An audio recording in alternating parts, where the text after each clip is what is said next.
창세기 17장 1절 5절 읽겠습니다. 아브라함이 99세 때에 여호와께서 아브라함에게 나타나사 그에게 이르시되 나는 전능한 하나님이라 너는 내 앞에서 행하여 완전하라. 내가 내 언약을 나와 너 사이에 두어 너를 크게 번성하게 하리라 하시니 아브라함이 엎드렸더니 하나님이 또 그에게 말씀하여 이르시되 보라 내 언약이 너와 함께 있으니 너는 여러 민족의 아버지가 될지라. 이제 후로는 내 이름을 아브라함이라 하지 아니하고 아브라함이라 하리니 이는 내가 너를 여러 민족의 아버지가 되게 함이니라. 하나님이 이제 동일한 내용의 언약을 반복하는 거예요. 언약이라는 거는 뭔가 새로운 내용이 추가되는 게 아니고 동일한 내용을 계속 반복하면서 구체적으로 지금 보여주는 거거든요. 그러면서 이 언약을 기억하게 하기 위해서 두 가지를 해요. 우리가 언약을 잊어버리니까 언약을 잊어버리지 않게 하기 위해서 우리는 보통 지금 시대는 계약서를 쓰잖아요. 이때는 이제 종이가 없으니까 귀하니까 하나는 이름을 바꿔줘요. 그래서 아브람을 아브라함으로 그리고 사레를 사라로 바꿔줘요. 그러면서 아브람과 그 후손 사이에 그리고 언약을 또 맺어요. 아브라함뿐 아니라 아브라함 후손들과도 하나님이 영원한 언약을 맺거든요. 그거는 어떻게 하면 할례를 맺어요. 할례를 통해서 민족적인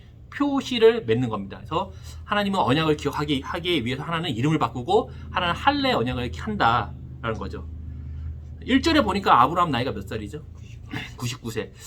그러니까 예전에는 사람들이 오래 살았기 때문에 적어도 120년, 140년 살았기 때문에 이 정도면 지금으로 치면 한 60세 정도 된 거예요. 60세에 아이를 낳지 못하죠. 뭐 남자는 관계없지만 여자들이 60세가 되면 아이를 낳지 못하죠. 16장 16절 보면 16장 마지막 절 보면 86세에 이스마엘을 낳고 지금 13년이 지났어요. 그래서 13년 동안 사라가 아이를 갖지 못했다는 거거든요. 사라가 스스로 생각하기로도 아이를 낳는다는 생각을 했을까요? 못했을까요? 당연히 못했겠죠. 13년 동안 아무 일이 없었으니까. 이스마엘도 있잖아요. 그리고 별일 없이 잘 살았고 그들에게 있어서 자녀에 대한 소망은 누구에게 있다? 이스마엘이죠. 그러니까 처음에는 엘리에셀이 자신의 후손이라 생각했죠. 근데 이스마엘이 태어나고 나서는 이스마엘이 나의 약속의 후손이다라고 생각하면서 또 아무 일이 없었으니까 하나님 말씀도 없고 아무 일이 없었으니까 그런 줄 알았겠죠. 근데 하나님이 13년 만에 나타난 거예요.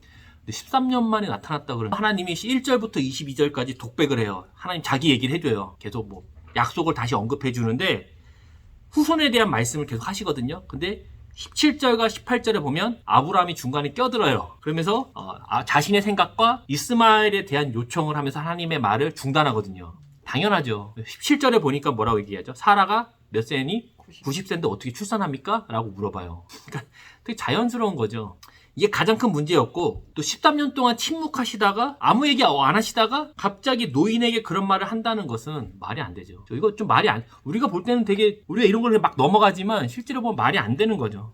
합리적이고 상식적인 분이라면 될 만할 때에 약속을 해줘야 되잖아요. 될 만할 때에 아니면 뭐 빨리 주든가. 근데 뭐 준다고 해놓고 지금까지도 안 주다가 거의 하란에서 출발한 지 24년 됐는데 그러면 사실 말이 안 되죠. 70살이 된 이민자에게 70살에 이민 오신 분에게 하나님이 얘기하는 거예요. 너가 하버드 의대에 가리라. 그러면 벌써부터 얼굴에 말도 안 된다는 생각을 갖고 있잖아요. 말도 안 돼. 70살에 어떻게 하버드 의대를 가. 영어도 못하고 이민자고 나이도 많은데 언제 공부해서 언제 가요. 그럼 뭐라 그러겠어요? 혹시 한자로 가는 것이 아닌가 생각이 들고 뭐라 그랬어? 당연히 우리 손자나 좀 봐주세요라고 하겠죠. 당연히 나는 못 가니까 내 손자나 하버드 의대 가게 해주세요라고 말하는 것과 똑같습니다. 아브라함이 그래서 뭐라 그러냐면 이스마엘이나 잘 봐주세요라고 얘기하는 거예요. 1절에 보니까 하나님이 자신을 어떻게 소개하죠? 누구라 그래요? 나는 전능한 하나님이라고 소개해요. 나는 이거다라고 얘기하는 겁니다. 16장에서도 하나님 자기를 소개하시죠. 감찰하시는 하나님이라고 소개를 하잖아요. 그리고 나서 오늘 1절에서 하나님이 자기를 또 소개합니다. 나는 전능하신 하나님이야. 그게 뭐냐면 내가 약속을 능히 이룰 수 있는 존재다라고 소개를 하는 거예요. 왜냐하면 하나님이 자기의 계시는 하나님의 어떤 한 부분을 믿게 하기 위한 게 아니에요. 하나님 자체를 믿게 하는 거거든요. 예를 들어서 뭐 밥을 차려주는 최강남, 뭐 장난감을 사줄 수 있는 최강남 그걸 믿는다면 예를 들어서 밥을 차려주지 않거나 장난감을 사주지 않으면 실망하거든요. 밥 차려주는 최강남인데 밥을 안 차려줬다는 거예요. 그러니까 아니면 뭐 장난감을 사주는 최강남인데 장난감을 사주지 않으면 실망하지만 최강남을 믿으면 밥을 차리지 않거나 장난감을 주지 않는 것으로 실망하지 않거든요. 뭐 언젠가 주겠지. 뭔가 생각이 있나 보지. 계획이 있나 보지. 이렇게 생각을 하는 거죠. 그래서 하나님은 우리가 하나님을 믿기 원하지 하나님의 한 부분을 믿기를 원하는 건 아니에요. 근데 하나님 계속 자기를 소개합니다. 하지만 나는 감찰하는 하나님이고 전능하신 하나님이고 왜냐하면 그 전체가 다 하나님이죠. 그 한 부분이 빠진다고 해서 하나님이 아닌 건 아니거든요. 아브라함이 하나님께 실망하지 않았어요. 아이를 주지 않았다고 해서 실망하지 않았어요. 왜냐하면 그는 하나님을 믿었잖아요. 앞에서 그가 하나님을 믿으니 그를 의롭다고 생각하신 것처럼. 근데 사라를 통해서 아이를 주신다고 했을 때 이거는 좀 뭐랄까 불가능한 일이 아닌가. 이미 이스마엘도 있고 이스마엘이 있어서 그래요. 아이가 없으면 또 그럴 수 있지만 이스마엘이 일단 있잖아요. 이스마엘도 내 후손이고 자기 씨에서 나왔고 그러니까 나는 좀 괜찮다라는 마음이 아브라함에게 있어요. 하지만 그는 여전히 하나님을 믿거든요. 근데 뭐냐면 그가 하나님을 잘 모름으로 인해서 자신의 생각 안에서 하나님을 믿는 겁니다. 우리가 하나님 믿을 때도 하나님을 제한해요. 어떻게 제한하냐면 내 경험과 내 지식으로 하나님을 제한해서 믿거든요. 여기까지는 되지만 그 이상은 믿지 않는 거예요. 그러니까 우리는 이렇게 보수교단에 있는 사람들은 하나님을 믿지만 하나님이 이렇게 지금도 뭔가 뭐 병을 낫게 해주신다든지 뭐 귀신을 쫓는다든지까지는 사실은 거기는 알고 있지만 그럴 거라고 생각은 하지만 하진 않는 그런 뭐 제한적인 거죠. 아니면 은사주의 분들은 은사만 막 하지만 하나님을 좀 이렇게 다채롭게 정말 그 크신 하나님에 대해서 치유하시고 뭔가 귀신을 쫓으시는 것 이상의 하나님을 잘 알지 못하는 그런 일들이 있거든요. 그러니까 계속 아브라함이 똑같은 아브라함이 하나님을 믿지만 계속 뭐냐면 자신의 한계와 경험과 제한된 하나님을 믿는 거예요. 그러니까 하나님은 자신을 아브라함에게 계속적으로 소개합니다. 우리가 말씀을 통해서 하나님을 배우고 하나님을 믿음의 확장이 되는 거예요. 우리가 제가 예배에서 말씀 듣기 전에 얘기한 것처럼 우리도 뭐 치유하시고 병을 낫게 하시고 귀신을 쫓아내시고 이런 하나님에 대해서 우리가 약간 너무 뭐랄까 어색해하지만 그것도 하나님의 한 부분이거든요. 다 믿는 겁니다. 그러니까 기도할 때에 그런 거를 어색해할 필요 없어요. 우리가 믿는 거는 철학이 아니잖아요. 철학은 지식이거든요. 근데 지식이 우리를 바꾸는 게 아니에요. 복합적입니다. 하나님의 말씀과 그 경험, 성령과 말씀이 우리를 변화시키는 거거든요. 하나님이 자신을 아브라함에게 전능하신 하나님이라고 소개할 때에 전제 조건이 있겠죠. 어떤 전제 조건이 있을까요? 왜 하나님이 아브라함에게 자신을 전능하신 존재로 소개를 할까요? 그러니까 아브라함이 할 수 없는 상태, 무능력한 상태에 있기 때문에 얘기해 주는 거예요. 통조림 까는 일에 하나님이 자신을 전능하신 하나님이라고 소개할 필요는 없잖아요. 통조림은 내가 깔 수 있으니까. 그러니까 아브라함과 사례가 할 수 없는 상태에서 정말 생각하지 않는 것 가운데 하나님이 얘기합니다. 할 수 있다고 얘기를 해주는 거예요. 하나님이 지금 불가능한 환경에서 뭔가 하시겠다는 것이죠. 자신의 약속을 능히 이룰 수 있다는 겁니다. 이런 얘기 들으면 사실 좀 그런 생각도 들어요. 하나님은 자신의 목적을 위해서 의도적으로 어떤 사람에게 그런 어려움을 주시겠느냐는 거죠. 실제로 보면 아이를 못 갖는 부부들이 있어요. 그러면 하나님은 자신의 전능함을 나타내기 위해서 저 집안에 아이를 안 주시는 거냐? 이렇게 생각할 수도 있거든요. 그래서 어떤 집은 정말 기도를 통해서 낳는 사람도 있고 어떤 집은 못 낳는 집도 있어요. 그렇죠. 그러면은 하나님이 그럼 자신의 전능함을 나타내기 위해서 어떤 집은 아이를 안 줬다가 주고 어떤 집은 아예 안 주고 이런 거냐 이렇게 얘기할 수 있지만 저는 이렇게 봅니다. 특별한 책임이 있는 사람에게는 하나님이 그러한 것을 시켜요. 아브라함은 지금 이스라엘의 모델이잖아요. 믿음의 모델. 이스라엘뿐 아니라 모든 사람들의 믿음의 모델이잖아요. 그러니까 믿음으로 사는 게 뭔지 또 믿음을 갖는다는 게 뭔지를 보여줘야 되기 때문에 아브라함에게 하나님이 아이를 안 갖도록 오랫동안 냅두는 겁니다. 그러면서 자신을 뭐라 하냐면 전능하신 하나님을 소개하는 거예요. 그 전까지 아브라함 상태가 어떨까요? 포기했겠죠 이미. 그리고 자신이 할 수 없는 것을 인정한 거죠. 자신이 할 수 없으니까는 하나님이 막 얘기해 주니까 뭐라 그래요? 나이가 지금 90이 넘었는데 자기는 괜찮아도 와이프가 90이 넘었고 이스마엘은 잘 봐주세요라고 얘기를 할 수밖에 없는 상태가 된 거죠. 하나님은 왜 이런 나약함, 할 수 없는 상태를 인정하게 하실까요? 왜 이렇게 인정하게 하실까요? 아브라함이 아이도 막 팍팍 낳고 이렇게 했으면 좋았는데 왜 아브라함이 나는 할 수 없습니다라고 할 때까지 그대로 냅뒀냐는 거죠. 모든 것이 내 것이 아닌 것을 인정을 해야 되는데 그걸 인정하는 것은 단순하지 않아요. 우리 고린도후서 12장 7절 9절 나사모 여러 계시를 받은 것이 지극히 크므로 너무 자만하지 않게 하시려고 내 육체에 가시 곧 사탄의 사자를 주셨으니 이는 나를 쳐서 너무 자만하지 않게 하려 하심이라. 이것이 내게서 떠나가게 하기 위하여 내가 3번 주께 간구하였더니 나에게 이르시기를 내 은혜가 내게 족하도다. 이는 내 능력이 약한 데서 온전하여지니라. 바울이 실제로 보면 장난 아닌 사람이잖아요. 장난이 아니잖아요. 근데 바울에게 뭐가 있냐면 육체에 가시가 있다는 거예요. 근데 왜 얼마나 그게 불편하고 도움이 안 되면 3번이나 고쳐달라고 기도를 하거든요. 한 번 기도했는데 안 났어요? 2번 기도했어요? 3번 기도했어요. 그걸 여기다 3번이라고 쓰는 것은 정말 많이 했다는 얘기를 하는 거예요. 정말 진지하게. 바울이 이전에는 한두 번만 하면 뭔가 됐다는 거거든요. 원래 남자들은 웬만하면 그냥 다 참고 살아요. 왜 남자들이 기도를 안 하는지 아세요? 웬만하면 다 그냥 괜찮아서 그래요. 뭐 그냥 아파? 괜찮아 그냥 뭐 살지 뭐. 정말 심각한 거 아니면 정말 그런 상태가 안 되거든요. 식당에서도 누가 좋아요? 어떤 손님을 선호해요? 식당에서 30대 남자를 가장 선호해요. 컴플레인이 없어요 일단. 그리고 빨리 먹어요. 그러니까 회전율이 좋아. 그리고 뭐 먹다가 뭐 이렇게 날파리 같은 거 나오면 그냥 건져내고 그냥 먹거든요. 근데 예를 들어서 뭐 20대 여성이나 40대 여성이다. 그럼 바로 불러갖고 뭐 보상해라. 뭐 다시 그러니까 이제 사실 남자들은 뭐냐면 그게 별로 그렇게 무덤덤해요. 특별히 그냥 야쿠르트만 하나만 줘도 재방문하고 그리고 가서 맨날 똑같은 것만 먹어. 다양한 거 안 먹거든요. 그래서 뭐 가면 메뉴 뭐 먹으려 하면 뭐래요? 똑같은 거 먹잖아요. 다양하게 안 먹거든요. 스테이크 집 가서 똑같은 스테이크 2개 시켜 먹어요.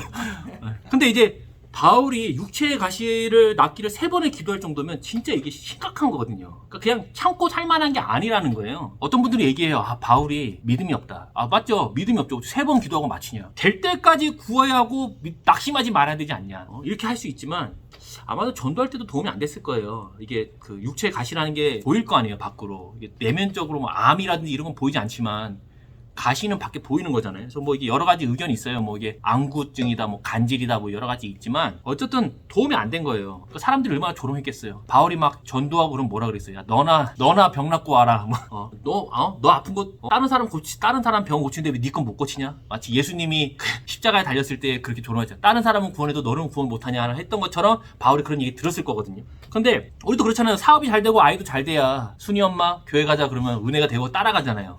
근데 애는 가출하고 뭐 사업은 망하고 막 집안 풍지박산 났는데 야 우리 예수 믿자 그러면 뭐라 그래서 친구가 너나 믿어라.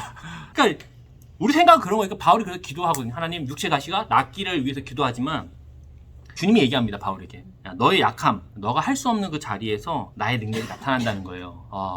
참 이런 거는 정말 쉽지 않은 문제죠. 그러니까 이거는 아브라함도 그런 생각이 들 수 있지만 우리는 사실 실망할 수 있잖아요. 근데 바울이나 아브라함은 그렇게 하지 않아요. 실망하지 않아요. 왜냐하면 그들은 하나님을 믿으니까. 나를 고치실 분을 믿는 게 아니에요. 이게 중요합니다. 우리는 계속 병을 고쳐주실 하나님을 믿지만 중요한 건 우리는 하나님을 믿는 거지 병을 고쳐줄 하나님을 믿는 건 아니에요. 병을 낫고 안 낫고는 하나님의 한 부분이죠. 그래서 하나님이 바울에게는 얘기해 주는 겁니다. 야, 너 병 안 나도 괜찮아. 너 네가 아프니까는 나의 능력이 나타나는 거야 라고 얘기하는 거죠. 그리고 바울도 자만하지 않는 거죠. 내가 기도해서 병이 낫는 게 아니구나. 자기가 기도해서 병이 낫는 거면은 자기 거잖아요. 그러니까 이게 내가 기도한다고 다 되는 게 아니구나. 하나님께 주권이 있구나. 당연히 그렇게 생각을 하게 되겠죠. 이런 하나님의 자기소개 있잖아요. 나는 이런 존재다. 이런 것은 말뿐 아니라 경험을 동반해요. 말만 하면 우리가 믿을 이유가 없잖아요. 내가 16절에 감찰하시는 하나님이라고 하면서 우물을 발견하잖아요. 우물에서 물을 먹고 그리고 나서 하나님이 이제 전능하신 하나님이라고 자기를 소개했으니까 뭔가 있을 거라는 걸 알 수 있죠. 그렇죠? 그리고 동시에 뭐가 있냐면 하나님의 자기 계시는 사람의 응답을 요구해요. 하나님이 내가 말씀을 보는 가운데 아니면 기도 가운데 내게 자기를 계시하셨어요. 내가 우린 다양한 하나님의 어떤 많은 성품들을 알고 있지만 얘기하는 겁니다. 내가 너를 하겠다. 내가 너를 도와주겠다. 그러면 뭐가 있냐면 첫째 경험이 동반되는 거고 둘째는 우리의 그 반응을 요구한다는 겁니다. 내가 너를 도와주겠다. 네. 이런 끝이 아무것도 아니에요. 이러면 안 되고 그분이 진짜 도와주시냐? 그러면 그 다음에 우리의 어떻게 반응이 따라온다는 거예요. 그래서 14장에서 아브라함이 전쟁에 승리하잖아요. 동방의 그 4개 연합국 비옥한 초승달 지역의 왕들을 물리치고 나서 전리품을 하나님께 드리잖아요. 11조로. 그리고 16장에서 하갈은 어떻게 하죠? 하나님의 말씀을 따라 사라에게 돌아오거든요. 자기를 학대했던 집으로 돌아와서 살거든요. 다시 종으로. 그리고 오늘 본문에서 하나님이 뭐라고 얘기하죠? 아브라함에게 1절 보면 나는 전능하신 하나님이라 그리고 너는 내 앞에서 행하여 완전하라 라고 말하죠. 그러니까 왜냐하면 하나님의 계시는 반드시 그 사람의 반응을 요구한다는 거예요. 우리가 하나님께 약속을 받았어요? 하나님 자기를 드러내셨어요? 그럼 반드시 그 다음에는 우리의 응답, 반응을 따라와야 된다. 무슨 뜻이죠? 너는 내 앞에서 행하여 완전하라. 이렇게 번역할 수 있습니다. 너는 내 앞에서 걸어라. 그러니까 아브라함아 너는 내 앞에서 내가 보는 앞에서 어떻게 해? 행위라는 거예요. 걸어라. 그러므로 완전한 존재가 되라. 이렇게도 볼 수 있어요. 하나님이 약속을 주도하세요. 약속을 반드시 주도하지만 인간의 응답이 필요한 겁니다. 예를 들어서 하나님이 약속했는데 아브라함이 사라랑 합방을 안 해요. 같은 방을 안 써. 그러면 아무 일 없는 거예요. 그렇죠? 아브라함은 뭐 해야 됩니다. 남가주 바이샘 교회에 하나님이 약속을 했어요. 하나님 왜 사람들이 살지 않습니까? 라고 물었을 때에 하나님의 말씀이 사람을 살린다라고 해서 이 교회를 시작했거든요. 약속이 시작된 거예요. 내가 하나님이 어떤 분이냐면 내 말이 너를 살리는 걸 존재로 나를 불렀단 말이에요. 그 존재 자기를 계시했단 말이에요. 그럼 하나님이 약속을 주도하시고 성취하실 거예요. 그럼 우리가 우리의 응답이 필요하다는 겁니다. 우리가 함께 모이게 힘쓰고 함께 하나님을 예배하고 또 말씀과 기도와 또 섬김으로 하나님께 응답을 하는 거죠. 그때 그런 하나님이 그런 것들을 다 사용하셔서 그 약속을 성취하신다는 거예요. 또 우리가 막 예를 들어서 뭐 교회 이사할 거다, 장소를 정할 거다 라고 할 때도 약속을 따라 정하는 거죠. 하나님이 이런 식으로 나의 말이 너를 살린다라고 우리를 계시하셨다면 그 말씀을 따라 장소도 정하고 뭐 방향도 정하고 공간도 정하고 또 비용도 책정을 해야지 누군가 믿을 때에 반응이 따라온다는 거예요. 내가 당신을 믿습니다. 고로 내 뜻대로 하겠습니다. 말이 이상하잖아요. 내가 당신을 믿습니다. 당신의 의견을 따라 행하겠습니다. 자연스러운 말이잖아요. 근데 우리는 계속 하나님을 믿는다고 하지만 그 뒤에 항상 뭐가 오냐면 하나님 내가 주님을 믿습니다. 그러니까 이렇게 해주세요. 이게 따라오는 거예요. 이게 이상하죠. 내가 하나님을 믿습니다. 그러니까 이렇게 해주세요. 이게 되게 말이 안 맞는 말인데 우리는 그렇게 하는 거예요. 약속하신 하나님을 믿으면 그에 대한 응답이 당연히 우리는 반응이 사람에게 있다는 겁니다. 이게 믿음의 형태를 계속 보여주는 거예요. 아브라함을 통해서. 그래서 이스라엘이 이렇게 살아라. 그리고 누구도 그렇게 살아라. 하나님의 백성이 된 사람들이 이렇게 살라는 거예요. 하나님의 말씀과 경험을 통해 우리에게 자신을 소개하세요. 우리 경험을 하나님이 말뿐 아니라 경험을 통해서 하나님이 이런 분으로 자기를 우리에게 소개한다는 겁니다. 우리는 그 하나님께 응답하는 거죠. 이것이 언약의 가장 기본적인 형태라는 거예요. 왜냐면 언약 자체가 서로 맺는 거잖아요. 하나님이 일방적으로 이루시지만 같이 맺는 거거든요. 근데 하나님이 언약했어요. 그 약속 이루실 거예요. 근데 우리가 그걸 안 해요. 그러면 그 언약은 깨진 거고 의롭지 않은 상태가 되는 겁니다. 하나님이 이렇게 얘기하죠. 너는 내 앞에 걸어라. 그러므로 완전한 존재가 되라 라고 얘기하거든요. 근데 이게 좀 말이 애매해요. 완전한, 이게 흠없는 존재라는 얘기거든요. 완전하고 흠없는 존재가 되라가 뭔 말이에요? 누가 하나님 앞에서 내가 완전히 행했습니다. 흠없이 행했습니다. 이렇게 얘기를 못할 거 아니에요. 청문회만 해도 우리 그 국회의원 장관 청문회만 가봐도 어떻게든 긁어서 넣으면 다 나오거든요. 하나님 앞에 서갖고 내가 완전했다고 어떻게 얘기할 수 있어요? 그러면 이거는 윤리와 도덕을 말하는 것이 아니라는 겁니다. 우린 계속 윤리 도덕을 생각하거든요. 하나님 앞에 완전해라. 창세기 6장 9절을 보면 아브라함이 하나님이 노아에게 얘기해요. 완전한 자라고. 노아가 완전한 윤리 보세요. 노아 어떤 사람이죠? 홍수 전까지는 괜찮았지만 홍수 후에 뭐가 있어요? 술 취해갖고 빨개 벗고 다니고 그러잖아요. 그게 한두 번 한 게 아니거든요. 자식이 놀릴 정도면 많이 했다는 거예요. 그리고 함의 후손을 저주하잖아요. 우리가 생각하는 윤리와 도덕의 모습은 아니에요.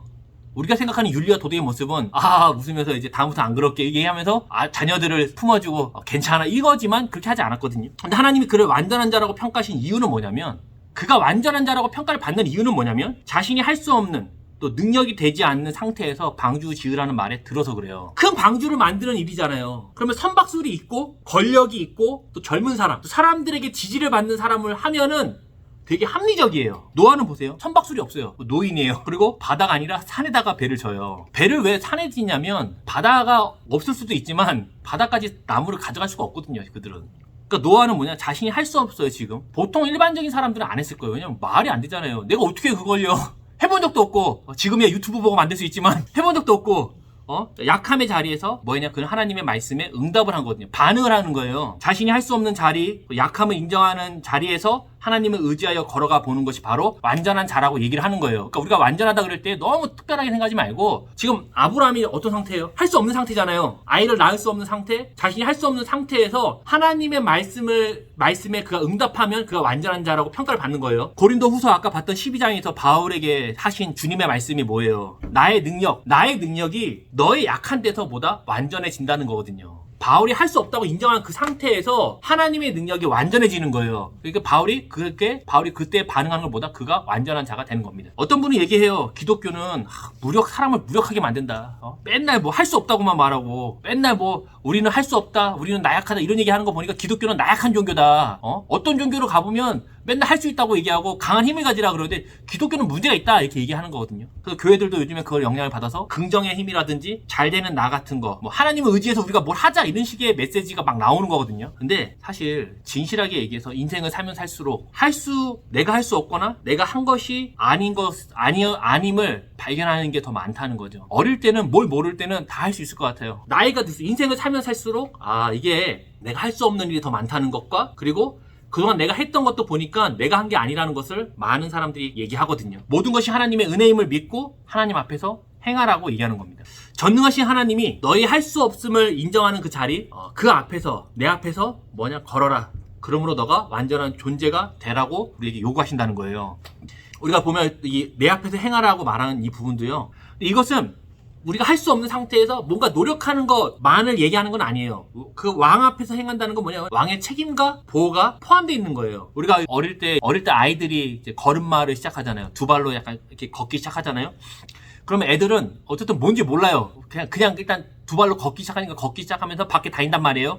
그럼 부모가 아이를 따라가잖아요. 아이 뒤에서 아이를 쫓아가면서 아이가 넘어지면 잡아주고 아니면 넘어지면 일어나라고 격려해주고 또 누군가 공격하면 방어해주거든요. 아이는 부모 앞에서 걸음을 배우고 부모에 대해서 알게 되는 거예요. 부모가 이런 분이구나. 아브라함은 지금 자신이 할 수 없는 상태, 자신이 정말 만들 수 없는 인생을 인정함으로 하나님 앞에서 걷는 겁니다. 그러면서 뭘 배우는 거냐면 믿음이 생기는 거예요. 하나님에 대해서. 그러니까 하나님이 뭐라는 너 그렇게 하라는 겁니다. 처음에는 아브라함이 이집트에 왜 갔어요? 이집트에 가잖아요. 가나안에 기근이 들어서. 그때 자신의 연륜과 자신의 능력을 의지해서 간 거예요. 그때 저번에 얘기한 것처럼. 근데 이집트에 가서 그가 뭘 배웠어요? 보니까 하나님이 뒤에서 같이 걷는 겁니다. 자기가 실수하고 연약하지만 하나님이 그걸 통해서 자기를 알려주는 거거든요. 내가 파라오보다 능력이 있어.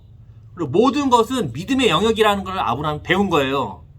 그것처럼 이후의 모든 것에서 자신이 할 수 없는 인생, 모든 것이 하나님의 은혜임을 인정하여 하나님 앞에서 걷는 것이 바로 믿음이라는 것을 알려주려고 아브라함에게 이렇게 하라는 겁니다. 그래서 자녀가 태어나지 않은 것들, 또 하나님의 오랜 기다림, 또 아브라함이 포기하는 시간 가운데 하나님이 나타나서 얘기하는 거죠. 난 전능한 자야. 그러니까 넌 내 앞에서 걸어. 그러므로 너는 온전한 자가 돼라고 얘기를 하는 거죠. 야곱의 이야기를 봐도 똑같아요. 야곱의 뜻이 뭐죠? 속이는 자거든요. 속이는 자. 야곱의 원래 뜻은 사기꾼이라는 뜻이에요. 아버지 이삭도 속여요. 그리고 나중에 그 외삼촌 라반에게 속임을 당하고 또 속이고 서로 막 속고 속이는 인생을 살거든요. 근데 이후에 그가 돌아올 때에 야복나루에서 씨름하잖아요. 하나님의 사자와 씨름하잖아요. 근데 그때도 야곱이 어떻게 해요? 어떻게든 이기려고 그러거든요. 그러니까 뭐라 그래? 하나님의 사자가 뭐라 그래요? 내가 못 이기겠다 그래요. 그래서 골반뼈를 분지르고, 골반인지 하여튼 대퇴분인지 모르겠지만 거기를 부러뜨려요. 그래서 야곱이 자빠지거든요. 그러면서 그가 어떻게 되냐면 지팡이를 짚고 다녀요. 이전에는 두 발로 다녔지만 야복나루에서 한 대 맞고 나서 지팡이 짚고 다니거든요. 그러면서 하나님이 이름을 바꿔줘요. 이스라엘로 바꿔줘요. 거기서 이스라엘 뜻이 뭐냐면 하나님과 싸우는 자거든요. 그러니까 여기서 뭘 배우는 거야? 야곱이 이전에는 자신의 힘과 능력을 의지하여 살은 거예요. 그가 강을 건널 때 부러지면서 끝난 겁니다. 그러면서 하나님과의 씨름하여밖에 살 수 없는 인생이 되는 거예요. 이제는 지팡이를 의지하여 살아가는 자, 자신이 할 수 없음을 깨달은 자가 되는 게 야복나루 사건이거든요. 그래서 거기서 이름을 바꿔주는 거예요. 이스라엘로. 창세기 그리고 나서 이스라엘로 이름을 바뀐 다음에 야곱의 인생이 어땠어요? 막 부유함이나 막 건강하고 막 이랬어요? 그렇지 않거든요. 우리는 뭔가 하나님께 의지하여 바뀌면 뭔가 우리가 생각하는 그런 인생이 있을 거라 생각했지만 창세기 47장 9절 한번 읽어주세요. 야곱이 바로에게 이르되 내 나그네 길의 세월이 130년이니이다. 내 나이가 얼마 못되니 우리 조상의 나그네 길의 연조에 미치지 못하나 험악한 세월을 보냈었나이다. 그렇죠. 나그네 길이라고 얘기하는 것 자체가 저번에 얘기했지만 땅에 없는 거예요. 땅의 주인이 자기가 아니라는 얘기를 하는 거거든요. 그러니까 걔 떠도는 겁니다. 근데 그 인생이 어땠다? 험하다는 거예요. 이 야곱이 그 이집트 파라오에게 가서 이렇게 축복해 주거든요. 파라오가 볼 때 웃기잖아요. 축복은 높은 자가 낮은 자에게 주는 건데 네가 뭔데 나한테 축복하냐? 그러니까 야곱이 얘기하는 거죠. 내가 나그네 인생 130년 험악했다. 지팡이를 의지하는 인생이었고 홀로 해결할 수 없는 인생 가운데에 하나님 앞에서 걸었다는 걸 보여주는 겁니다. 이것이 뭐다? 이스라엘의 삶이라는 거죠. 그리고 성도의 삶이고 완전한 존재가 이렇게 산다는 겁니다. 주님 말씀하시죠. 할 수 없음을 인정한 인생이라면, 내가 할 수 없다는 걸 인정했다면 어떻게 해라? 내 앞에서 걸어라. 그러면 하나님이 내 앞에서 걷는 너를 책임지고 또 보호하시고 도와주는 것이 포함되어 있고, 그때 그가 어떻게 된다? 그래서 3절에 보니까 아브라함이 어떻게 하죠? 엎드리잖아요. 그러니까 아브라함이 하나님을 믿는다니까요. 아브라함이 하나님 앞에서 자신의 무능과 하나님을 믿고자 하는 의지를 이제 보여주는 거죠. 자, 사람들이 이름을 왜 바꿀까요? 일이 안 풀려갖고. 그러니까 보통 장명소나 문화한테 전화하는 이유는 뭐냐면 일이 안 풀리면 전화하거든요. 그럼 뭘 해도 안 되는 거예요. 대학에 가면 여자친구 생길 거야. 근데 안 생겼어요. 아, 일이 안 풀리는 거예요. 그럼 이제 직장 가면은 이제 잘 될 거야. 직장 갔는데 일이 더 안 풀려요? 근데 뭐 결혼하면 행복할 거야. 행복하지 않아요? 그러면 뭐 해도 안 되는 분들은 어떻게 이름을 바꾸거든요. 그러면 아까 얘기한 것처럼 대부분 무당이 바꿔주는데, 근데 이름을 바꾼다고 해서 환경이 바뀌는 게 아니에요. 환경은 그대로거든요. 계속 안 돼, 그래도. 근데 이 구약에서도 이렇게 이름이 바뀌어요. 이름을 바꾸는 건 뭐냐면, 구약에서는 뭐 재수가 없다든 이런 게 아니라 그 사람의 삶과 정체성이 변화한다는 걸 의미를 해요. 5절에 보니까 아브라함이 존귀한 아버지라는 뜻이거든요. 근데 이것이, 그러니까 우리 집에서는 우리 아버지가 좋은 분이야. 하지만 이것을 아브라함으로 바꾸는 말면 여러 민족의 아버지가 되는 거예요. 그러니까 이스라엘의 아버지가 아니에요. 그러니까 아브라함을 통해서 모든 민족이 복을 받는 거지 이스라엘이 복을 받는 개념이 아니거든요. 이스라엘이 나중에 자기들이 복 받는 게 아니에요. 그들 통해서 많은 민족이 복을 받는 거거든요. 15절에 보면 사례는 사라로 바뀌어요. 많은 왕들의 어머니로 바뀌어요. 그러니까 우리 집안의 어머니가 아니고 많은 왕들의 어머니로 바뀌는 거거든요. 그러니까 아브라함이나 사라로 바꿔주심으로써 그들의 삶이 그렇게 바뀐다는 얘기를 하는 거죠. 또 중요한 건 누가 이름을 바꿔주냐면 하나님이 바꿔줘요. 하나님이 바꿔준다는 건 뭐예요? 책임을 진다는 거거든요. 장명소에서 돈 받고 바꿔준 건 책임을 안 져요. 장명소에서 이름 바꿔줬는데 일이 안 풀려. 그럼 장명소 사람이 책임 안 진단 말이죠. 이름 한번 더 바꾸라 그러지. 돈 더 벌려고. 하나님이 이름을 바꿔주심으로 인해서 사라와 아브라함이 그 이름에 맞는 삶으로 그들을 인도하신다는 겁니다. 그래서 저는 아브라함은 동네 할아버지로 사는 거에 만족했다면 사실 동네 할아버지잖아요. 아브라함이 뭐 그냥 동네 할아버지인데 지금 떠돌고 있는 아니다. 너는 모든 민족의 아버지가 되고 너는 모든 민족의 복이 될 거야를 그 이름에다가 새겨줘 버리는 거예요. 그러니까 그 이름을 부를 때마다 그치, 내가 모든 민족의 아버지구나 라고 그는 다시 그 약속을 기억하겠죠. 이름을 불려질 때마다. 우리가 이름을 지을 때도 하나님의 약속을 그 이름에 넣는 게 중요해요. 왜냐면 약속을 기억하기 위해서라도. 그래서 우리가 이제 보면 남가주 바이샘 교회잖아요. 바이샘이거든요. 그 바이샘 교회를 얘기할 때마다 거기서 나오는 영성과 지성의 셈이 나를 살린다라는 것을 우리가 그 약속을 붙드는 겁니다. 하나님이 이름을 바꿔주심으로 자신의 의지를 보여주시고 아브라함은 매일 그 약속을 기억하는 겁니다. 이게 굉장히 중요한 거예요. 우리가 왜 하나님의 말씀대로 살지 않냐면 잊어버려서 그렇거든요. 근데 그것을 그가 이름 가운데 집어넣음으로써 계속적으로 하나님이 나를 모든 민족의 아버지가 되게 하실 거야. 난 동네 할아버지가 아니야. 라고 생각하게 된다는 거죠. 얼마나 든든하겠어요. 하나님 도와주신다니까. 전쟁도 해도 전쟁에도 본인이 그게 보장되는 거예요. 자기가 중간에 객사하지 않는다는 보장이거든요. 우리 그 17장 7절 8절 내가 내 언약을 나와 너 및 내 대대 후손 사이에 세워서 영원한 언약을 삼고 너와 내 후손의 하나님이 되리라. 내가 너와 내 후손에게 내가 거류하는 이 땅 가나안 온 땅을 주어 영원한 기업이 되게 하고 나는 그들의 하나님이 되리라. 또한 하나님이 뭘 하냐면 할례를 행해요. 근데 할례라는 거는 아브라함뿐 아니라 그의 후손하고도 언약을 맺는 거거든요. 그러니까 아브라함만 할례를 하는 게 아니고 아브라함의 후손들은 다 할례를 해야 되는 거예요. 그래서 왜냐하면 그 언약이 어떤 언약이기 때문에, 그리고 나는 너희의 하나님이 되는 언약이기 때문에 아브라함뿐 아니라 후손들도 몸에다가 흔적을 남김으로써 우리가 그 언약을 가지고 있다. 하나님이 그 약속을 행하신다라고 기억하도록 한다는 거죠. 그래서 사실 약속의 제일 중요한 거는 기억하는 거예요. 그래서 하나님이 아브라함과 그의 후손을 택해서 그들의 하나님이 되시고 그들은 그의 백성이 되는 이 독특한 관계가 형성이 되는 겁니다. 너희가 그 온전한 삶을 살아라, 이렇게 말이죠.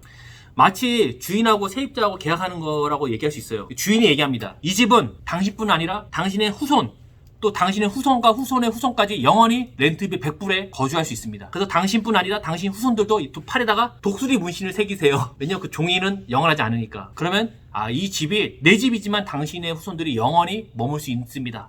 언약을 하는 거죠. 그리고 그 약속은 뭐냐면 너희가 만약 언약을 깨트렸다. 그러면 어떻게 하죠? 물론 그 땅에서 쫓김을 당하긴 하지만 너희를 어떻게든 회복을 시켜서라도 그 약속을 이룰 거라는 의지가 담겨 있는 겁니다. 그래서 신약에 가보면 저번에 얘기했지만 그리스도가 유대인으로 오시는 거고 또 그 복음이 유대로부터 시작해서 모든 민족에 퍼지는 거예요. 바울이 그런 얘기 쓰잖아요. 어디에요? 유대로부터 이방으로 가잖아요. 우리 이제 그런 거 보면 약간 이상할 수 있지만 하나님의 약속이 유대인에게 주어졌기 때문에 유대로부터 시작해서 이방으로 복음이 퍼지는 거죠. 그래서 결국 하나님의 백성들이 하늘의 별처럼 많아지는 거거든요. 그러면 할례는 대체 뭘까? 이스라엘에게 할례는 근데 뭐냐면 그냥 언약 백성의 상징 같은 거예요. 신분증 같은 거죠. 아이디 카드에서 너가 하나님 백성인 거를 증명해봐라 했을 때에 이제 사실 이런 걸 통해서 확인하는 거죠. 중요한 거는 할례만 받고 끝나는 게 아니에요. 우리가 생각하는 건 할례를 받으면 하나님의 백성이라고 생각하지만 그게 아니라 할례는 그냥 상징적인 거고 1절에 내 앞에서 행하여 완전하라 하신 것 같이 하나님을 믿음으로 살겠다라는 결단의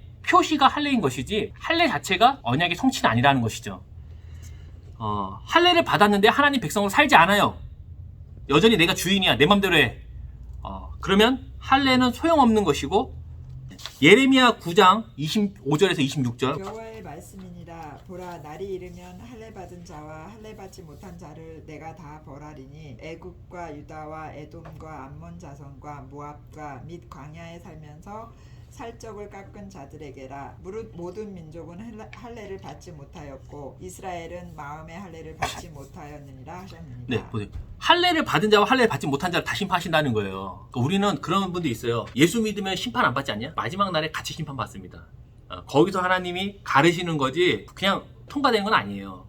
구약에서 선지자들이 얘기하는 거예요. 너희가 마음의 할례를 받지 못했다고 얘기하는 거예요. 나 육체 할례 받았는데 할례 받으면 언약 백성 아니야? 라고 얘기하지만 그게 아니라 그 언약을 기억하여 언약의 백성으로 살아가는 것이라고 얘기를 하는 겁니다. 예레미야에서. 이게 안 돼서 남유다가 어떻게 되죠? 바벨론에 망하는 것이죠. 여호수아 5장에 가보면 요단강을 건너자마자 바로 여리고성이라는 전쟁을 하는 장면. 5장에서 근데 요단강을 건넜어요. 그리고 거기서 뭐하냐? 할례를 하라 그래요. 왜냐면 광야에서 1세대가 다 죽었잖아요. 40년 동안 했고 1세대가 이집트에서 나온 1세대가 다 죽고 광야에서 태어난 2세대가 할례를 받지 않았거든요. 2세대 왜냐면 광야에서 돌아다니는데 할례를 받으면 못 돌아다니니까. 그래서 6장에서 여리고 전쟁을 앞에 두고 처음 전쟁하는 거예요. 가나안 들어가는 데 있어서. 할례를 받으라고 하거든요. 되게 멍청한 짓이죠. 할례 받으면 보통 열흘은 누워 있어야 돼. 우리가 뭐 이렇게 수술 같은 거 하면 일단 배를 개복하면은 개복에다 닫거나 뭘 잘라내면 보통 열흘은 그냥 누워 있어야 되거든요. 야곱의 딸 디나가 그 하몰의 아들 세겜에게 강간을 당해요. 그럴 때 열받잖아요, 오빠들이. 내 친동생인데. 그래가지고 가서 얘기합니다.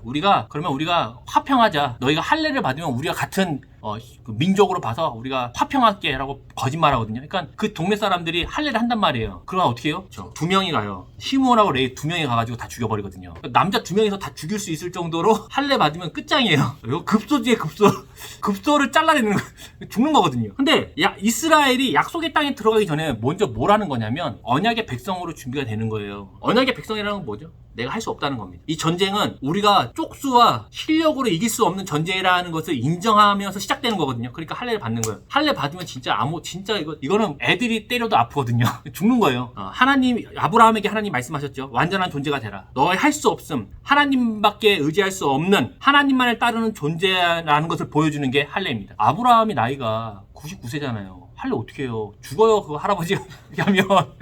그때 뭐 마취를 하는 것도 아니고 기술 있는 것도 아니고 부싯돌 쪼개갖고 자르는 거거든요. 할 수 없는 상태에서 하나님을 의지하는 것을 보여주는 게 할례의 한 기능이라는 겁니다. 약속을 기억하는 기능이 하나 있어요. 그리고 자신이 할 수 없는 상태라는 것을 보여주는 겁니다. 군사훈련도 받은 적 없이 40년 광야에서 또 돌았던 이스라엘이잖아요. 무기가 없단 말이에요. 이때는 또 철기 시대가 아니에요. 철기는 보면 나중에 사울이 전쟁할 때 보면 사울하고 요나단 빼고는 무기가 없거든요. 뭐 들고 싸우는 거냐면 곡괭이, 이런 거, 죽창. 우리도 조선시대에 보면 우리도 죽창 갖고 싸우잖아요. 철이 흔하지 않거든요.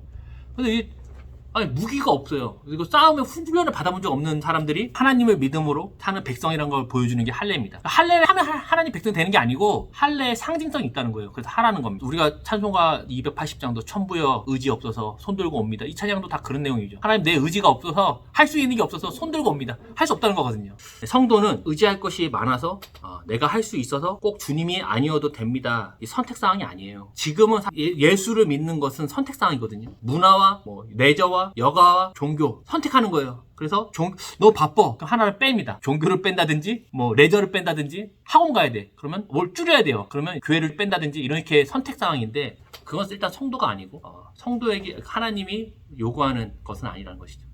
너는 내 앞에서 걸어서 그러므로 완전한 자가 되라. 할 수 없다는 얘기거든요. 내가 할 수 없는 상태에서 하라는 거거든요. 그게 완전한 자인데 할례라는 건 내가 할 수 없으니 주님 말씀 따라갑니다. 주님을 믿습니다. 고린도전서 1장 27, 29절 한번 읽어주세요. 그러나 하나님께서 세상에 미련한 것들을 택하사 지혜 있는 자들을 부끄럽게 하려 하시고 세상에 약한 것들을 택하사 강한 것들을 부끄럽게 하려 하시며 하나님께서 세상에 천한 것들과 멸시받는 것들과 없는 것들을 택하사 있는 것들을 패하려 하시나니 이는 아무 육체도 하나님 앞에서 자랑하지 못하게 하려 하심이라. 이런 말씀 들으면 사실 가난하고 무지하고 없는 사람들이 좀 좋아할 수 있어요. 봐라, 뭐 하나님이 이런 합리화의 이런 말씀 쓰지 않았으면 좋겠습니다. 하나님을 의지하는 성도의 정체성을 말하는 거예요. 지금 고린도 교회 안에 자랑하는 사람들이 있거든요. 내가 은사 받았다는 거예요. 너 방언할 줄 아냐는 거예요. 나 방언 3가지 할 줄 아는데 너 몇 가지 할 줄 아냐. 나 이런 신비적인 은사 있는데 너 있냐 없냐 이런 얘기 하는 거거든요. 그러니까 자랑이라는 것 자체가 뭐냐면 내가 할 수 있다는 것과 노력이 동반됐다는 얘기거든요. 만약 내가 한 게 아니에요. 그럼 자랑 안 해요. 너도 나처럼 열심히 했다면 은사를 많이 받았을 텐데 이게 자랑이거든요. 더 노력해야지. 모든 것이 은혜임을 알지 못하는 상태에서 바울이 이 얘기를 쓴 거예요. 야, 너 웃긴 놈들이다 이렇게 말이죠. 육체를 갖고 하나님 앞에서 자랑할 수가 없는데 왜 그거 갖고 자랑하냐? 라고 말이죠. 누가복음 18장에 보면은 주님이 얘기합니다. 부자가 하나님 백성이 되는 것이 낙타가 바늘기 들어가는 것보다 어렵다. 근데 마치 이것을 돈이 많으면 지옥행이라고 생각을 해요. 그래가지고 예전에 수도자들은 재산을 다 기부하고 산으로 들어가서 수도 생활했거든요. 농사 짓고. 이 말씀 자체가 돈을 의지하지 말라라는 뜻이죠. 이 말씀 앞에 주님 얘기해요. 돈을 의지하지 말아라. 그러니까 부자가 어떻게 하죠? 근심하여 돌아가거든요. 부자에게 돈을 의지하지 마 하니까 부자가 근심해서 돌아가는 거 보고 이 얘기 하시는 건데 사실 가난해도요 돈에 목숨 거는 사람들 많아요. 이거는 부자니까 지옥 간다는 얘기가 절대 아니라는 것이죠. 성도는 모든 곳에서 자신의 무력함 동시에 모든 것이 하나님의 은혜임을 인정함으로 하나님을 믿는 자가 성도라는 겁니다. 그래서 여리고 전쟁을 앞에 두고 할례를 하는 거예요. 왜? 너희는 이 전쟁이 우리의 어떤 지혜와 계획으로 되는 게 아니야. 이미 그리고 여리고 성은 점령할 수가 없어요. 근데 우리가 이 전쟁은 하나님을 신뢰하여 행하는 것이 우리의 정체성인 걸 보여주는 전쟁이다. 그걸 확인하는 전쟁이라는 거죠. 여호수아 그래서 5장 9절 뭐라 얘기합니까? 여호와께서 여호수아에게 이르시되 내가 오늘 애굽의 수치를 너희에게서 떠나가게 하였다 하셨으므로 그곳 이름을 오늘까지 길갈이라 하느니라. 애굽의 수치가 굴러갔대요. 오늘 이 자리에서. 그래서 거기를 길갈이라 부르거든요. 이스라엘이 광야 생활하는 동안에 불평하잖아요. 불평할 때에 뭘 갖고 불평했을까요? 애굽과의 비교하는 거예요. 이집트에 있을 때는. 근데 그거를 그 1세대뿐 아니라 2세대도 한 거예요. 왜냐면 부모님이 애들한테 뭐라 했겠어요. 옛날에 이집트에 있을 때는 우리 하잖아요. 여기서 사시는 이민자들도 맨날 얘기해. 한국에 있을 때는 아빠가 한국에 있을 때는 말이야. 왜 비교하는 거거든요. 불평이 나오면. 이집트에서 먹었던 부추와 마늘과 그 나일강에서 흐르는 풍부한 물. 우리는 끼케야 바위에서 나오는 물 겨우 얻어먹는데 파라오의 백성이 되고 싶어하는 마음들, 파라오를 의지하고 싶어하는 마음들에 대해서 오늘 이 할례를 통해서 그 의지하는 모든 것들이 굴러갔다는 것을 끝났다라고 얘기를 하는 겁니다. 하나님을 의지하는 백성이 되었고 그래서 전쟁을 앞에 두고 할례를 행했던 것이죠. 하나님 백성은 하나님을 의지함으로 승리하는 것을 배우는 것을 알려주는 거예요. 근데 이것은 지금도 동일합니다. 성도의 삶이 우리의 능력과 세력이 있지 않다는 것을 보여주는 게 할례라는 거죠. 죽은 겁니다. 죽었다는 것이죠. 지금은 이제 할례를 안 받고 세례를 받잖아요. 세례가 무슨 뜻이죠? 그러니까 담갔다가 죽었다가 물에 나오면서 살아났다. 다시 살아났다는 뜻을 갖고 있거든요. 언약의 표시가 되는 거예요. 언약의 표시가 돼서 하나님만을 의지하는 백성, 자신을 할 수 없음을 인정하는 가운데 하나님 앞에서 걸어가는 완전한 자로 살게 하는 것이 바로 세례의 의미가 있는 겁니다. 그러면 할례를 받아야 하나님 백성이 되는 건가? 지금으로 따지면 세례를 받아야 구원을 받는 것인가? 만약 세례를 안 받았어, 교회를 다니는데, 그러면 하나님 백성이 안 되는 건가요? 15장에 가보면 예루살렘 교회에서 회의가 열려요. 예루살렘뿐 아니라 이방으로 복음이 전해지면서 이방인들이 율법을 지키는 문제가 지금 걸리는 겁니다. 그들이 예수를 믿었어요? 그래서 율법을 지켜야 되냐 말아야 되냐 이게 걸리는 거예요. 그래서 예루살렘 회의가 사도행전 15장에서 나옵니다.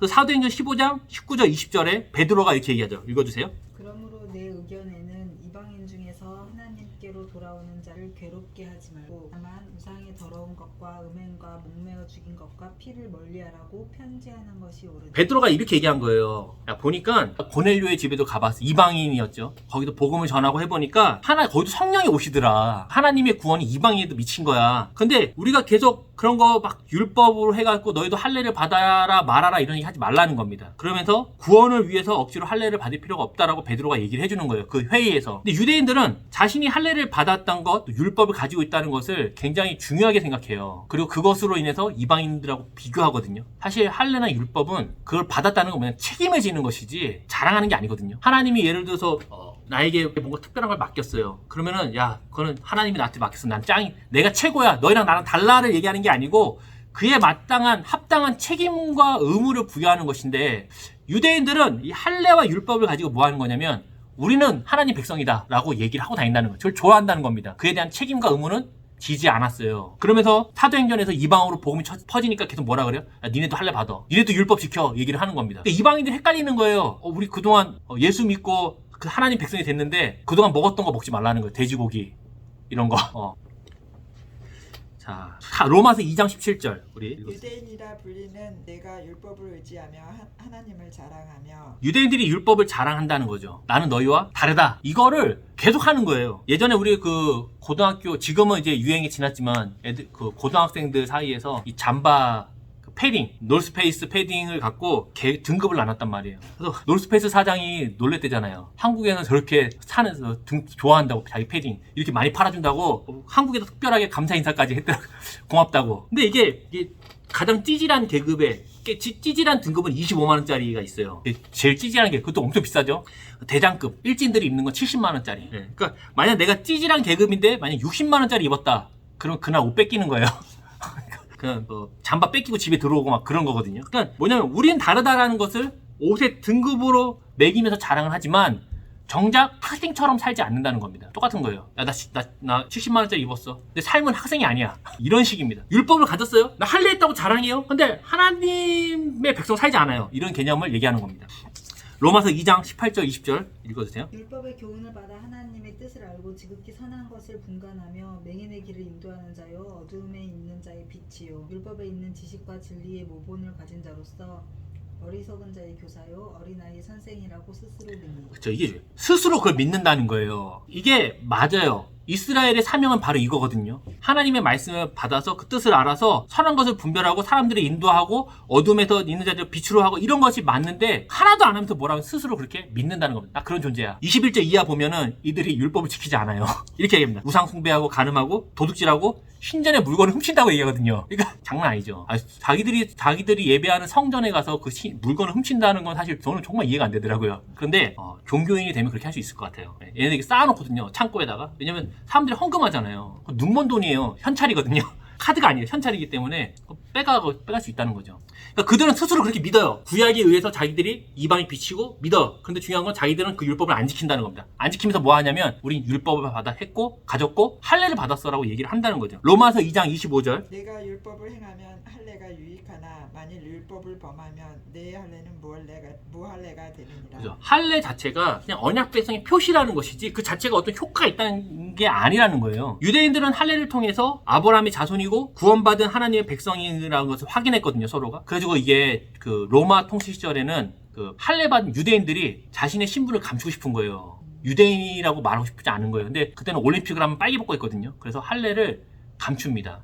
다시 수술해갖고 복원한다든지 이런 식으로. 왜냐면 자기가 태어났을 때 8일 만에 할례를 받잖아요, 유대인들이. 그러니까 나중에는 유대인이고 싶지 않은 거예요. 그래서 왜냐면 그때는 로마 통치 기간이니까. 그래서 할례를 감추고 이렇게 하는 사람들이 있었습니다. 근데 왜냐면 이 할례라는 건 언약 백성의 표시거든요. 언약 백성이 된 게 아니고 표시라는 거죠. 그래서 창세기 17장 7절에 보면 하나님이 분명 아브라함과 그의 후손들을 선택하셔서 그들의 하나님이 되시고 영원한 언약이라고 하셨잖아요. 할례를 통해서 우리가 언약 백성이다, 우리가 하나님의 백성이다라는 걸 영원히 간직하는 겁니다. 근데 중요한 건 이거는 시민권, 그러니까 약간 뭐랄까 이름표 같은 거, 이름표. 아까 얘기한 것처럼 인감도장 같은 겁니다. 그러면 이 도장이 있다고 중요한 게 아니잖아요. 도장을 찍어서 그 계약이 유효해야 되잖아요. 하지만 이들은 하나님 백성이라는 이름표는 달았지만 하나님 백성으로 살진 않았어요. 율법은 듣는 자가 아니라 실천하는 자가 의로운 자죠. 듣는 자가 아니라 실천하는 자가 의로운 자예요. 우리가 교회에서 아무리 하나님 말씀 듣고 난리를 쳐도 행하는 자가 의로운 자지, 안 하면 언약에 성실할 때 의로운 자가 되는 겁니다. 로마서 2장 28, 29절 한번 읽어주세요. 무릇 표면적 유대인이 유대인이 아니요 표면적 육신의 할례가 할례가 아니니라.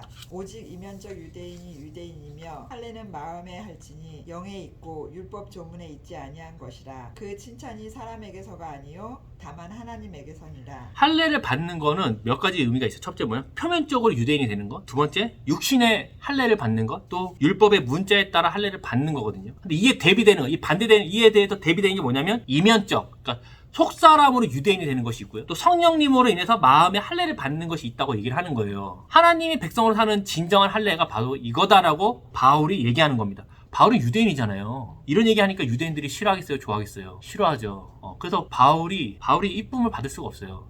예수님도 사실 따져보면은 처음에는 처음에 그 그리스도인들도 자기네가 유대교인지 기독교인지 구분이 그때 그 구분이 안 돼 있었어요. 그러니까는 그리스도인들도 회당에서 예배드리거든요. 초반 사도행전 보면 회당에 가잖아요. 근데 그들이 좀 달랐어요. 그들은 유대인이지만 이방에 가서는 그렇게 하라고 하지 않았거든요. 원래 유대교는 이방에 가서 그들이 하나님 백성 된다 그러면 할례 행하고 율법 지키라고 하고 뭐 그동안 먹었던 거 못 먹게 하고 다 구분시켰거든요. 근데 바울이 얘기합니다. 표면적인 게 중요한 게 아니고 네가 이면적인 거 그리고 성령으로 하나님 백성이 되는 게 할례야 라고 얘기를 하는 거죠. 세례 요한도 보면 메시지가 이런 메시지예요.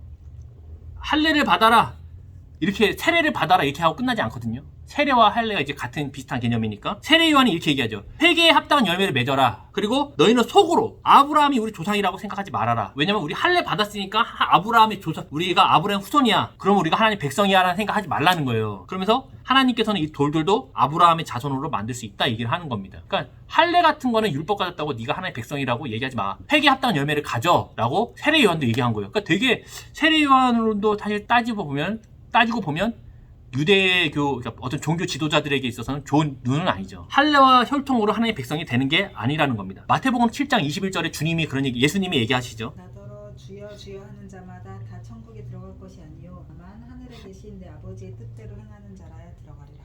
우리가 알고 있는 복음은 뭐예요? 예수를 믿으면 구원받는 거잖아요. 그런데 지금 주여 주여라고 말한대요 사람들이. 근데 천국에 못 간다고 얘기를 하는 겁니다. 이거 너무 우리가 물론 처음에 이렇게 길에서 전도할 때는 이렇게 얘기를 해줘.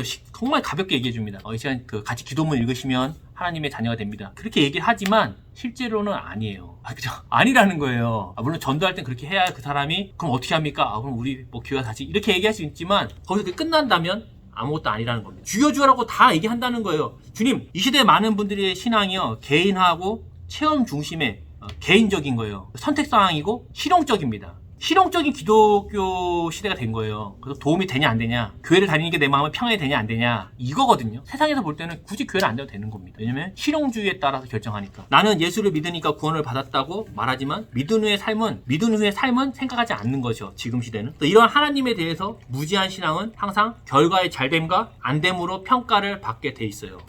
우리 순이 엄마가 예수님 믿고 애가 하버드 갔네? 할렐루야. 우리 철수 엄마, 철수가 아주 대학을 못 갔네? 교회 다니지 그랬어. 이런 식으로 밖에 설명할 수 없는 시대가 된 것이죠. 내가 믿는다고 생각하고 또 교회를 다닌다고 하여 하나님 백성이 되지 않아요? 이거 마치 유대인들이 나는 할례를 받았으니까 아브라함의 자손이고 하나님의 백성이 됐다고 생각하는 똑같은 거예요. 나는 믿고 교회를 다니니까 나는 구원 받았다와 나는 할례를 받았고 유대인이니까 아브라함의 자손으로 하나님의 백성이 됐다는 얘기 똑같은 얘기인데 그 얘기를 지금도 하는 겁니다. 그러면서 우리는 유대인과 달라라고 생각하는 것이죠. 왜? 예수 믿는다고 말하니. 군대에 가면요 초코파이 때문에 세례 두세 번씩 받을 수 있어요. 네. 밖에서 세례 받은 애들도 군대가 또 받아요. 왜냐면 세례 받은 애들은 초코파이를 더 주거든요. 그거 되게 중요한 겁니다. 그리고 군대 가서도 부처님 오신 날에는 불교에 가요. 왜냐면 시루떡을 주거든요. 떡 너무 맛있어요. 밖에서는 안 먹어도 거의 먹거든요. 그날의 메뉴에 따라 간식에 따라 어느 종교를 가기 때문에 나는 그리스도인이라고 말하지 않아요. 걔네들도 세례 두세 번씩 받고서 나는 예수님 믿는다고 얘기하지 않아요. 자기들도 알아요. 초코파이 때문에 받은 거. 그런데 나중에 그들이 하나님 앞에 서갖고 얘기하는 겁니다. 세례 받았습니다. 마치 유대인들이 하나님 앞에서 나 할례 받았는데요, 하나님 아브라함의 후손입니다, 하나님 백성입니다 얘기하는 거가 똑같다는 거죠. 육신의 할례로 면목상 유대인인 것처럼 면목상의 그리스도인이 되는 겁니다. 근데 우리가 심판의 날에 주님이 교회인의 명부를 넘기시면서 너 등록했구나 라고 얘기하지 않는다는 겁니다. 내가 우리 교회 담임 목사님의 이름을 얘기하는 거. 나 담임 목사 최강남 목사랑 거기. 근데 뭐 어쩌라는 거지. 이렇게 된다는 거죠. 내가 예수를 믿는지 안 믿는지를 보시는 것이지 믿음은 말뿐 아니라 행위를 동반하는 겁니다. 반드시. 그래서 하나님 자신을 말과 행동으로 자기를 소개하시잖아요. 나는 감찰하시는 하나님이다. 나는 전능하신 하나님이다. 라고 말과 행동으로 소개하시고 반드시 너에게 요구하세요. 너는 사라에게 돌아가라. 라든지 너는 내 앞에서 걸어라. 그러므로 완전한 존재가 되라고 우리에게 요구하신다는 겁니다. 할례를 받았다고 끝이 아니에요. 자신이 할 수 없음을 인정함으로, 나는 무력함을 인정함으로 하나님을 의지하는 그 걸음을 동반해야 됩니다. 그래서 아브라함 이후에 야곱도 그런 인생을 사는 거고요. 다 믿음의 후손들이 그런 삶을 사는 거예요.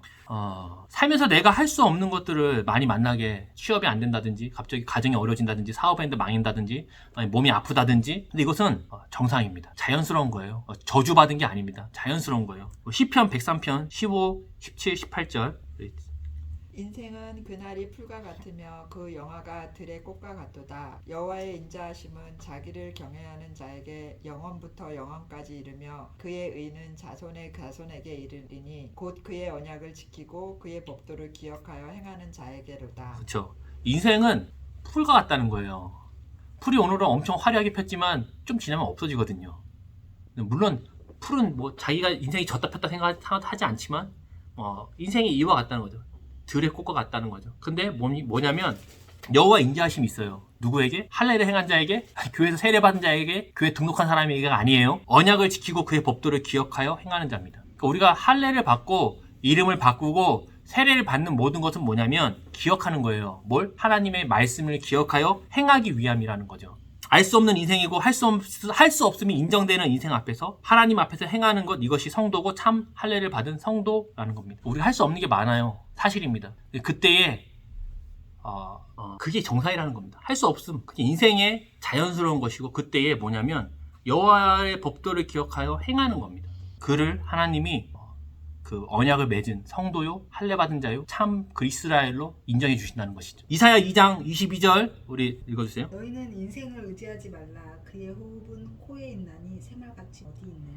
이스라엘은 하나님 앞에서 계속 요구를 받는 거예요. 하나님 계속 요구합니다. 너의 인생은 코에 있지 않아. 근데 왜 계속 너 이렇게 호흡을 의지하냐? 너는 내 앞에서 걸어라. 그러므로 온전한 존재가 되라. 너 할 수 없음이 당연한 거야. 그러니까 너는 계속 나를 의지해. 그럼 돼. 그래서 보면 열왕기서에 보면 왕들이 사실 전쟁에 이길 수가 없는 상태거든요. 근데 전쟁에서 이겨요. 하나님을 의지함으로 이기거든요. 그게 무슨 판타지 소설이 아니라 그것이 바로 이스라엘의 삶이고 하나님의 대리 통치자인 왕의 모습이라는 걸 보여주는 겁니다. 이걸 누가 잘했냐면 다윗이 잘한 거예요. 그래서 모든 왕들은 다윗과 같았다, 다윗과 같이 행하지 않았다라고 평가를 받게 되는 겁니다. 윤리와 도덕이 아니라 하나님 앞에서 자신의 무력함을 인정하며 계속 걸어간 자와 그렇지 않은 자라고 말이죠.